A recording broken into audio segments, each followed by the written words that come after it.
slowly, and it will affect us big time. And that's the reason why I'm here. Be it Afro Rave, Afro this, Afro that. Last we will jump for Afrobeat Awards. Give me a second. Hold up.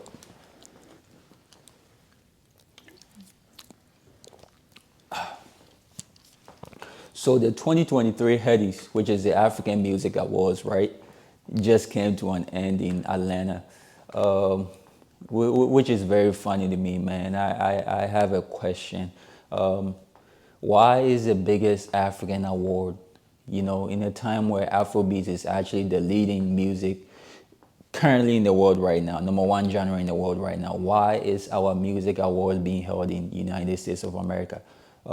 Why not Nigeria? Why not Ghana? I am terribly, terribly embarrassed. This is embarrassing for our markets. Even though it was a great show, the event ended up being nice. I think this don't sit with me, and I decided to come online so we could discuss this.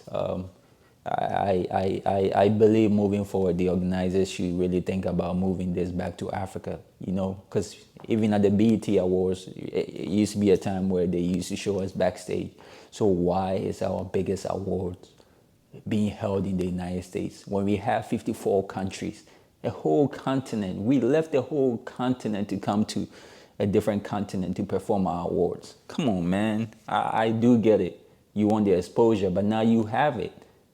Why don't you move the artists from here to Africa, man? This was embarrassing.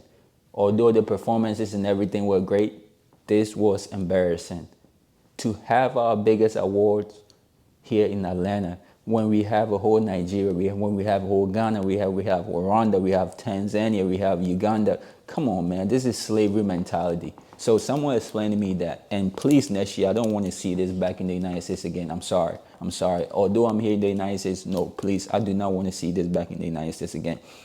Now, the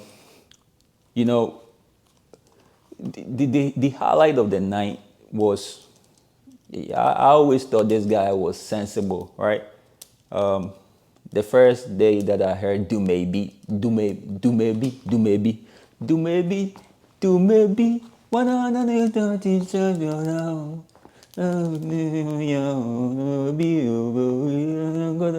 so when I first heard Rima drop Do Maybe, right, in 2018, I think 2017, 2018, I knew that guy was gonna be a superstar, man. Rima is only 23, and where he's taking Africa music now, man. Rima, shout out to you, right?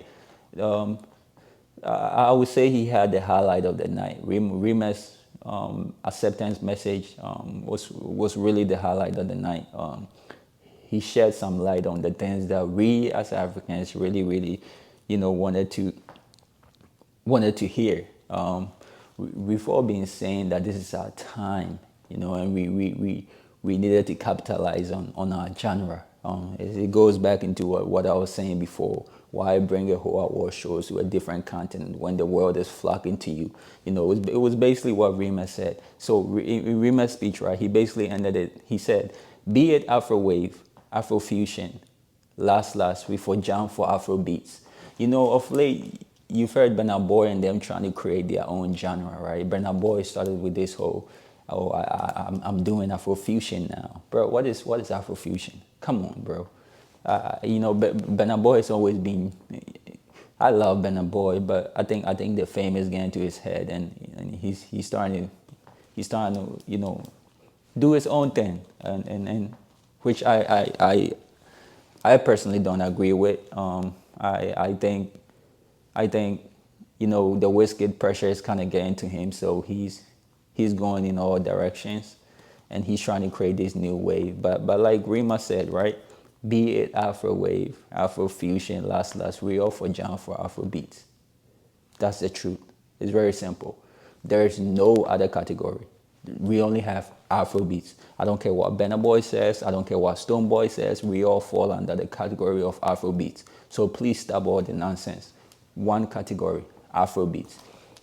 Now, at the end, Rema said, we need to protect our institutions. And he's right. This is a time that we as Africans, we need to protect our genre. we need to share more light on high life music. That's what I'm surprised that we did this year. We could have went to Ghana and did this award shows, but we live and learn. We live and learn. But I think we can all take something from what Rima said. This is the time for Africans to protect our institution. This is the time for us to really stamp on this Afro beats and take it to the next level. It's very important. It's very important. It's very important. So the separation that all the guys are trying to bring, the Burna Boys of the world, the Stone Boys, the Wizkid of the world, please, please, please, please, stop all that. Stop all that. Another highlight of the night was Asake. Mr. Money with the vibes. I was waiting for Mr. Money with the vibes to go ahead and win the album of the year, and truth and behold, Mr. Money with the Vibe won the album of the year, and he actually won. He walked away with 2 awards: the Next Rated and the album of the year.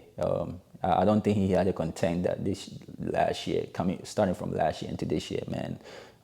Mr. Money with the Vibes album was really good, starting from Door, Terminator, Organize, which is my favorite, like Joha, Music, and Zaza. Hey, that album was fire. That album was fire, man. When you hear Asake sing, his voice is angelic, really angelic. So it's to no surprise that he won the album of the year, man. Shout out to Mr. Money with the Vibe. His album was really good. Asake is doing his thing. My own personal black Sherry from Ghana, Blacko won the Best West African Artist of the Year. Hey, shout out to Blacko, man. I think Blacko still has a long way to go. There's a lot of screaming in his songs. I think he still needs to kind of prove more his pen game. I think less screaming, more writing. But he will get there. Blacko is young. He's carrying Ghana on his shoulders. So he will get there. He will get there. But overall, I think it was a great show. My only problem is still why did we decide to have it in the United States? I think that's still what's baffling me. It's kind of very embarrassing to the Nigerian continent, to the Nigerian country. I'm sorry, and to the continent of Africa. I think the promoters need to do better and make sure that this don't happen again. The part of protecting our institution is making sure that our music stays in our continent, right? So why having Atlanta? I know we want the bigger markets, but it's time for us to stand on what we have. So please, next year, let us see this Headies, which is the African's biggest awards night, be held in somewhere. Like it may be Rwanda, in Nairobi, Kenya, or something. Like please. So Rima, I just want to say that your speech was very touching. I don't think we were all expecting that. I think we've all had that in our minds, but you came out and you said what we all were thinking. Because it don't matter if it's Afro wave, Afro fusion, it's all under one category, Afro beats. Right now, Afro beats is the #1 genre in the world, and there's no need to be creating other separate genres. So I'm glad that you talked about that issue. And like I said, my main point that I decided to do this specifically was that, to make sure that we don't have this award show here in the United States again. I think it should be back in Africa, back in Nigeria. Nigeria, you guys are close to 300 million people. It's absurd. It's absurd that you guys took this all the way from your country to this place. It was a great show though, nonetheless. It was a great show, great performances. Asake did the piano, Lonely at the Top, single. Great show altogether. Shout out to you guys, man. Shout out to the Nigerians, the Ghanaians for doing it, for keeping Afrobeats the #1 genre in the world. But it goes back into my last question. Please, the Headies shouldn't be in Atlanta anymore. The Headies should be in Africa, somewhere in Africa. I'm praying and wishing that next year is somewhere in the African continent. 54 countries, that's a lot that you guys can choose from. That's a fucking lot that you guys can choose from. I'm sorry. Thank you guys, and we'll convey back next time. See you. Peace.